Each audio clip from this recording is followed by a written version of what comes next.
ഹസീം ഖാ ബഷീറിനെ എങ്ങനെയാണ് റീഡ് ചെയ്തതെന്നുള്ളതാണ്. ബഷീറിനെ എന്തായാലും ചെറുപ്പകാലം മുതലേ എല്ലാവരും റീഡ് ചെയ്യും. ഹസീം ഖാ എങ്ങനെയാണ്, എപ്പോഴാണ് ബഷീറിലേക്ക് എത്തുന്നതും പിന്നെ എങ്ങനെയാണ് ബഷീറിൻ്റെ കൃതികൾ എല്ലാ കൃതി അങ്ങനെ പ്രത്യേകമായിട്ട് ചില കഥകളോ അല്ലെങ്കിൽ സമാഹാരങ്ങളോ അല്ലെങ്കിൽ എല്ലാത്തിലും അതിൻ്റെ ഒരു പ്രതിഫലനം ഉണ്ടായിട്ടുണ്ടോ എന്നൊക്കെ ഉള്ളതാണ്. അല്ല, ബഷീറിൻ്റെ കഥകൾ വായിക്കാത്ത മലയാളികൾ ഉണ്ടാവുമെന്ന് ഡൗട്ടാണ് അല്ലേ. അപ്പം അത്രയും അധികം റീഡബിലിറ്റി ഉള്ള ഒരു എഴുത്തുകാരനാണ്.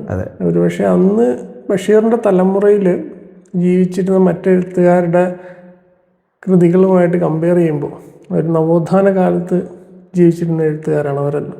ഇപ്പം KP കേശവദേവ്, ബഷീർ, അങ്ങനത്തെ കുറേ എഴുത്തുകാരുണ്ട്.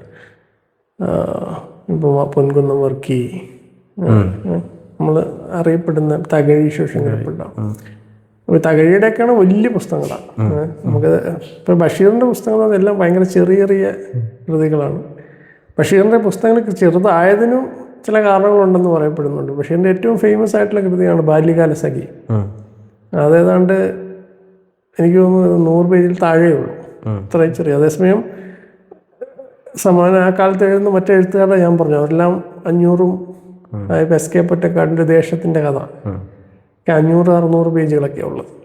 അതേസമയം ഇത് 100 പേജിൽ താഴെയാണുള്ളതല്ലേ. അപ്പം ബഷീർ തന്നെ പറയുന്നുണ്ട്, ആദ്യം ഞാൻ ബാല്യകാലസഖി ഇംഗ്ലീഷിലാണ് എഴുതിയെന്ന് പറയുന്നുണ്ട് പുള്ളി. അതിനുശേഷം പിന്നീട് അത് എഴുതിയപ്പോൾ ഒരുപാട് പേജുകളുണ്ടായിരുന്നു. പിന്നെ അത് കുറുക്കിയാണ് ചെറുതാക്കി ഇത്രയും ചെറിയൊരു കൃതിയായെന്ന് പറയും. അപ്പോൾ അതിൻ്റെ ബഷീറിൻ്റെ കൃതികൾ എല്ലാവരെയും വായിക്കുന്ന പോലെ ഞാൻ ചെറുപ്പത്തിൽ തന്നെ വായിച്ചിട്ടുണ്ട്. സ്കൂളിൽ പഠിക്കുന്ന കാലത്ത് തന്നെ ബഷീറിൻ്റെ കൃതികൾ വായിച്ചു. കാരണം എനിക്ക് തോന്നുന്നു ആ ചെറിയ പ്രായത്തിലുള്ള ആളുകൾക്കും വായിക്കാൻ പറ്റുന്ന ഒരു രീതിയിലുള്ള ഒരു പുസ്തകം. അത്രയും ആ രീതിയിൽ ഭയങ്കര എൻജോയബിൾ ആയിട്ടുള്ളൊരു പ്രത്യേകതരം ലാംഗ്വേജാണ്. അതാണ് അതിൻ്റെ ഒരു പ്രത്യേകത.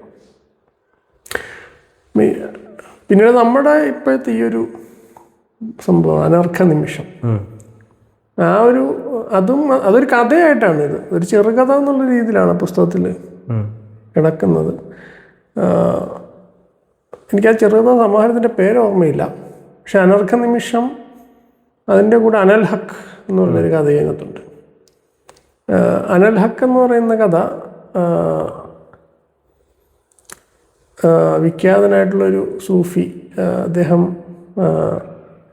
വധിക്കപ്പെടുകയാണ്. അനൽ ഹക്ക് എന്ന് പറയുന്നതിൻ്റെ പേരിൽ വധിക്കപ്പെട്ട, അതിൻ്റെ പേരെന്താണ്,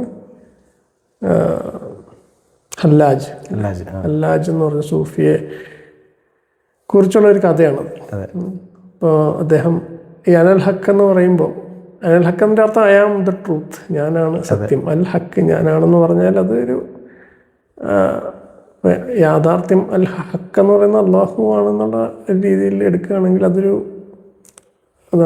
ഒരു ഹെറസിയാണ് പറയുന്നത്. പക്ഷെ അപ്പം അതിൻ്റെ പേരിലാണ് ഹല്ലാജ് എന്നെ വധിച്ചതെന്നുള്ളതൊക്കെ.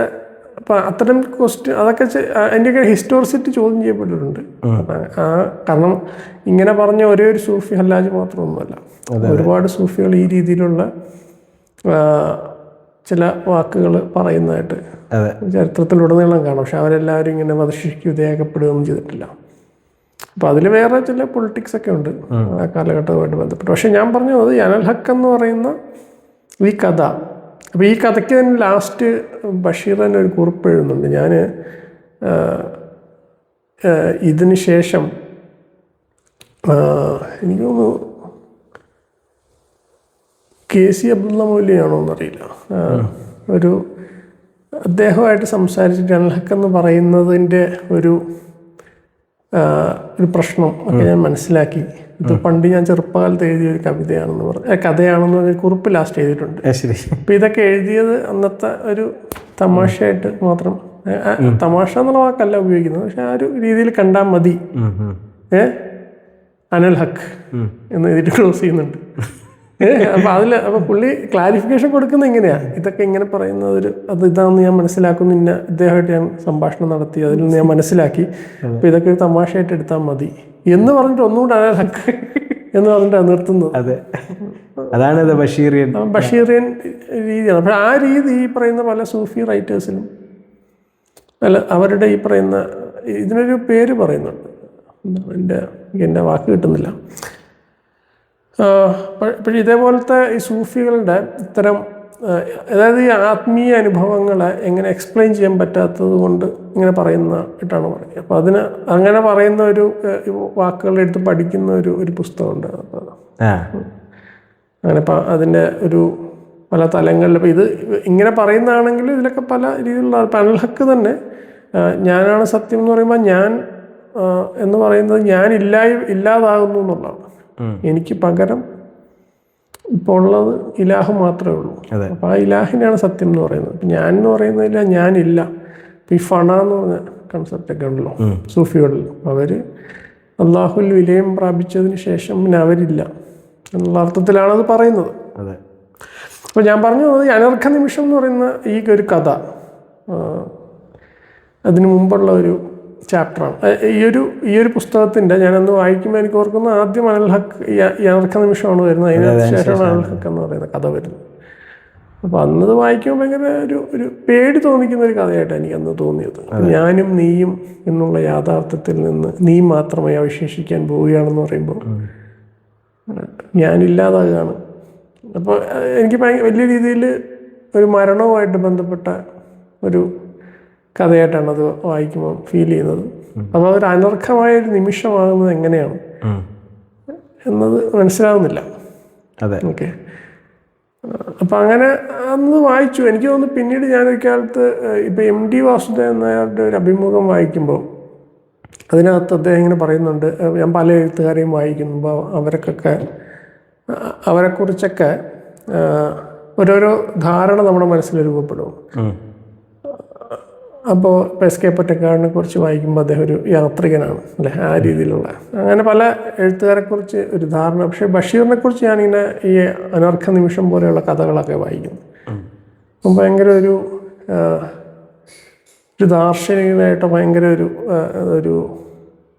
ഒരു വ്യക്തിയുടെ ഒരു രൂപമാണ് അദ്ദേഹത്തിന് മനസ്സിൽ വരുന്നതെന്ന് പറയുന്നുണ്ട്.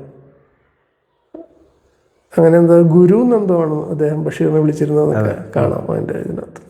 അപ്പം അത്തരത്തിലുള്ള വലിയൊരു ഗുരുവര്യൻ്റെയൊക്കെ ഒരു രൂപമാണ് അദ്ദേഹത്തെ ബഷീറിൽ കാണുന്നതെന്ന് പറയുന്നത്. പക്ഷേ ഈ കഥ അതേപോലെ തന്നെ ഇപ്പം എനിക്കതന്ന് വായിക്കുമ്പോൾ ആ അർത്ഥത്തിലാണത് മനസ്സിലായത്, മരണത്തിനെ കുറിച്ചുള്ളത്. പക്ഷെ അതിനപ്പുറം അതിന് വേറൊരു അർത്ഥതലത്തിലൊക്കെ വായിക്കാൻ പറ്റുമെന്ന് പിന്നീട് ഒരുപാട് സൂഫി കവിതകളും അതുമായിട്ട് ബന്ധപ്പെട്ട കൃതികളും അവരുടെ ഒരു ചരിത്രവും ഇപ്പം ഹല്ലാജിൽ തുടങ്ങി പിന്നീട് ജീവിച്ചിരുന്ന ഒരുപാട് സൂഫി വര്യന്മാരുണ്ടല്ലോ, സെലിബ്രേറ്റ് ചെയ്യപ്പെട്ടവരായിട്ടുള്ളവരുണ്ട്. റൂമിയെ പോലെ, അപ്പോൾ അത് ഹാഫിസിനെ പോലെയുള്ളവർ, പിന്നെ ഒരുപാട്. അപ്പോൾ അവരൊക്കെ ലിറ്റററി ആയിട്ടുള്ള ഒരു ഔട്ട്പുട്ടും ഉണ്ട് അല്ലേ, സൂഫികളായിരിക്കെ തന്നെ. പിന്നെ ബഷീറിൻ്റെ തന്നെ ആത്മകഥയിൽ ഞാൻ ഒരുപാട് കാലം സൂഫിയായിട്ട് അലഞ്ഞിട്ടുണ്ട് എന്ന് പറയുന്നുണ്ട്. അപ്പം അദ്ദേഹം അങ്ങനെ ഒരു യാത്രികനായിട്ട് യാത്ര ചെയ്യുന്ന ആളായിരുന്നില്ല ബഷീർ. എസ് കെ പൊറ്റക്കാടിനെയൊക്കെ പോലെ നമ്മൾ ഇന്ന് നമ്മുടെ എല്ലാ യാത്രകളും അങ്ങനെയുള്ളൂ. നമ്മൾ പ്ലാൻ ചെയ്ത് ഒരു സ്ഥലം പോകുന്നു, അവിടെ കാണുന്നു, അവിടുത്തെ ഇത് കാണുന്നു, ആ രീതിയിലുള്ള യാത്രയായിരുന്നില്ലല്ലോ ബഷീറിൻ്റെ യാത്ര.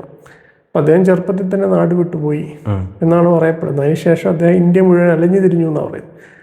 അലഞ്ഞു തിരിയുക എന്ന് പറഞ്ഞാൽ പല ജോലികൾ ചെയ്യുന്നു, ഹോട്ടലിൽ കുക്കായിട്ട് ജോലി ചെയ്യുന്നു, പല രീതിയിൽ പല ജോലികൾ ഇങ്ങനെ ചെയ്താണ് ഇന്ത്യ മുഴുവൻ അലയുന്നത്. അത് നമുക്കിപ്പോൾ ആലോചിച്ച് നോക്കുമ്പോൾ അറിയാമല്ലോ, അങ്ങനെ ഒരു കയ്യിൽ കാശില്ലാതെ ഒരാൾ അങ്ങനെ അലയുമ്പോൾ അയാൾ എന്തൊക്കെ ജോലികൾ ചെയ്തിട്ടുണ്ടാവും, ഏതൊക്കെ ഗ്രൂപ്പുകളുടെ കൂടെ സഞ്ചരിച്ചിട്ടുണ്ടാവും, അങ്ങനെ പറയുന്നത്. അപ്പോൾ ആ അർത്ഥത്തിൽ അദ്ദേഹം കുറേ കാലം സൂഫികളുടെ കൂടെ സഞ്ചരിച്ചു, സൂഫികളുടെ കൂടെ ജീവിച്ചു എന്ന് പറയുന്നുണ്ട്. അവരുടെ കൂടെ അതിനെക്കുറിച്ച് മനസ്സിലാക്കാൻ ശ്രമിക്കുന്ന രീതിയിലുള്ള. അതേപോലെ എനിക്ക് തോന്നുന്നു ഇവൻ മതിലുകളിൽ തന്നെ ചില മിസ്റ്റിക്കായിട്ടുള്ള അനുഭവങ്ങളെക്കുറിച്ചൊക്കെ ചില സ്ഥലങ്ങളിൽ പരാമർശിക്കുന്നതായിട്ട് കാണാം. അപ്പോൾ ആ അർത്ഥത്തിൽ അദ്ദേഹം ഒരു സൂഫി രീതിയിലാണ് ഈ ഒരു എഴുതിയെന്നുള്ള രീതിയിൽ നമ്മളതിനെ വീണ്ടും വായിക്കുമ്പോൾ അപ്പം ഞാനും നീയും എന്നുള്ളതിൽ നീ ആരാണ് എന്നുള്ളൊരു ക്വസ്റ്റ്യൻ വരുന്നുണ്ട്. അപ്പം അത് നമുക്ക് ആരായിട്ടും വേണമെങ്കിൽ നമുക്ക് ഭാവന ചെയ്യാം. അപ്പോൾ അതെല്ലാം ഇവൻ അത് മറ്റ് സൂഫി കവിതകൾ എടുത്താലും അങ്ങനെയാണ്. പ്രണയം ആരോടാണെന്നുള്ളത് നമ്മൾ പറയുന്നില്ല. അതെ. അപ്പോൾ ആ പ്രണയിനി അതിൽ ആരാണ് എന്നുള്ളത് ചോദിക്കുമ്പോൾ നമുക്ക് അവൻ ആരെ വേണമെങ്കിലും അവിടെ ഇൻസേർട്ട് ചെയ്യാം. അതെ. പക്ഷേ പൊതുവിൽ ഈ ഒരു അവരുടെ ഈ പ്രണയിനി എന്ന് പറയുന്നത് ഇലാഹാണ് എന്നാണ് അതിൻ്റെ ഒരു എസെൻസ്. അതിൻ്റെ ഒരു സ്റ്റഡി നടത്തിയാൽ, അതിൻ്റെ ഒരു ചരിത്രം പഠിച്ചാൽ നമുക്ക് മനസ്സിലാകും. അപ്പോൾ സമാനമായ രീതിയിലായിരിക്കണം അനർഹക്കും എഴുതപ്പെട്ടതെന്നാണ് എന്നതിൻ്റെ ഒരു തോന്നൽ. പിന്നെ ഏതൊരു കഥയും പല രീതിയിൽ വ്യാഖ്യാനിക്കാൻ കഴിയുന്ന അതിൻ്റെ വ്യാഖ്യാനക്ഷമത എന്ന അതിൻ്റെ ഒരു കഴിവാണല്ലോ. ഏതെങ്കിലും ഒന്നിലേക്ക് ഒരു സിമ്പിൾ അർത്ഥത്തിലേക്ക് മാത്രം ഒന്നിനെ നമുക്ക് ചുരുക്കാൻ കഴിയുമെങ്കിൽ അത് ഒരു വിശിഷ്ടമായ കൃതിയാണെന്ന് അല്ലെങ്കിൽ വിശിഷ്ടമായ വരികളാണെന്ന് നമുക്ക് പറയാൻ കഴിയില്ല. അതിൻ്റെ വ്യാഖ്യാനം പല രീതിയിലാവുമ്പോഴാണ് അതിന് കൂടുതൽ മഹത്വം വരുന്നത്, അതിന് കൂടുതൽ ഉദാത്തമായിട്ടുള്ളൊരു രചനയാവുന്നത്. അപ്പോൾ ആ അർത്ഥത്തിൽ അനൽ ഹക്കിനെ നമ്മൾ ഞാനും നീയും തമ്മിലുള്ള യാഥാർത്ഥ്യത്തിൽ നിന്ന് ആ നീ ഇലാഹാണ്, അള്ളാഹു ആണ് എന്നാണ് ബഷീർ പറയുന്നതെങ്കിൽ അങ്ങനെയാണെന്ന് നമുക്ക് ചിന്തിക്കാൻ വകുപ്പ് നൽകുന്ന ഒരുപാട് സൂചനകൾ പലയിടത്തും വരുന്നുണ്ടെന്ന് എനിക്ക് തോന്നുന്നു. അപ്പോൾ ആ അർത്ഥത്തിൽ അത് ഈ സൂഫി പരാമർശങ്ങളിലുള്ള ഫണ, അള്ളാഹുൽ വിലയം പ്രാപിക്കുക, ഞാൻ എന്ന് പറയുന്ന ഒരു എക്സിസ്റ്റൻസ് ഇനിയില്ല എന്ന അർത്ഥത്തിൽ. അപ്പോൾ ഒരു മരണത്തെക്കുറിച്ച് മാത്രമല്ല, മരണത്തെക്കുറിച്ച് ആണെന്ന് വേണമെങ്കിൽ പറയാം. അതേസമയം സൂഫികളുടെ പൊതുവായ ഒരു രീതി എന്ന് വെച്ചാൽ ഡൈ ബിഫോർ യു ഡൈ, മരിക്കുന്നതിന് മുമ്പ് നിങ്ങൾ മരിക്കുക. ഇപ്പം എല്ലാ ദിവസവും നിങ്ങൾ മരിക്കുക. അപ്പം ആ മരണം എന്ന് പറഞ്ഞാൽ ഞാൻ ഇല്ലാതാകുകയും ഇലാഹ് മാത്രമായി തീരുകയും ചെയ്യുന്ന ഒരു യാഥാർത്ഥ്യം അല്ലേ. അപ്പം എൻ്റെ യാഥാർത്ഥ്യം എന്ന് പറയുന്നത് അള്ളാഹുവിൻ്റെ പരമമായ യാഥാർത്ഥ്യത്തിനുള്ളിലൊന്നുമല്ല, അത് വേറൊരു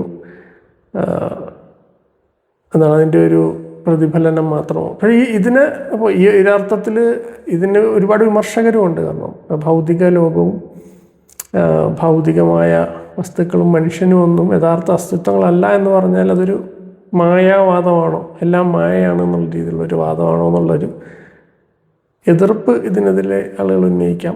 പക്ഷെ അതല്ല ഇതിൻ്റെ ഒരു കൃത്യമായ അർത്ഥത്തിലേക്ക് നമ്മൾ പോയാൽ അങ്ങനെയൊന്നും അതിനർത്ഥമില്ല. ഇതിൻ്റെ കൃത്യമായ രീതിയിൽ മനസ്സിലാക്കുകയാണെങ്കിൽ. അപ്പോൾ ആ ഒരു പരിസരത്ത് നിന്ന് ഈ അനർഘ നിമിഷം എന്ന് പറയുന്ന കഥയെ വായിച്ചാൽ അതിൽ നിന്ന് നമ്മൾ അതിനൊരു റീറൈറ്റ്, ഒരു കവിത രീതിയിൽ റീറൈറ്റ് ചെയ്യാനാണ് ഞാൻ ശ്രമിച്ചത്. അപ്പം അതാണ് നമ്മൾ ഈ അനർഘ നിമിഷം എന്ന് പറയുന്ന ഒരു പാട്ട് പോയമായിട്ട് നിങ്ങൾ അതിനെ മ്യൂസിക് ചെയ്യാൻ നോക്കും.